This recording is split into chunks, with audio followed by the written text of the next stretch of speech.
ഇഞ്ചൂർ മാർത്തോമ സെഫിയോൺ യാക്കോബായ സുറിയാനി പള്ളിയിൽ പെരുന്നാളിന് കൊടികയറി.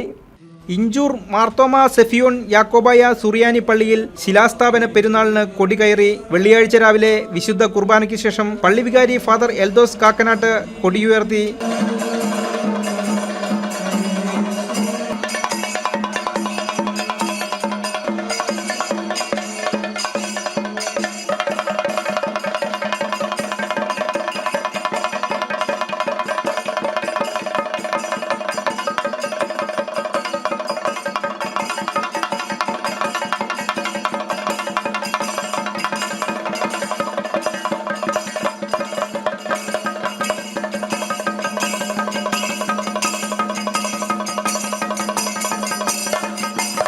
ജനുവരി 17, 18, 19 തീയതികളിലായാണ് പെരുന്നാൾ സംഘടിപ്പിച്ചിരിക്കുന്നത്. പെരുന്നാൾ ദിവസങ്ങളിൽ പ്രത്യേക പ്രാർത്ഥനയും പ്രദക്ഷിണവും നേർച്ച സദ്യയും കലാപരിപാടികളും ഉണ്ടാകും.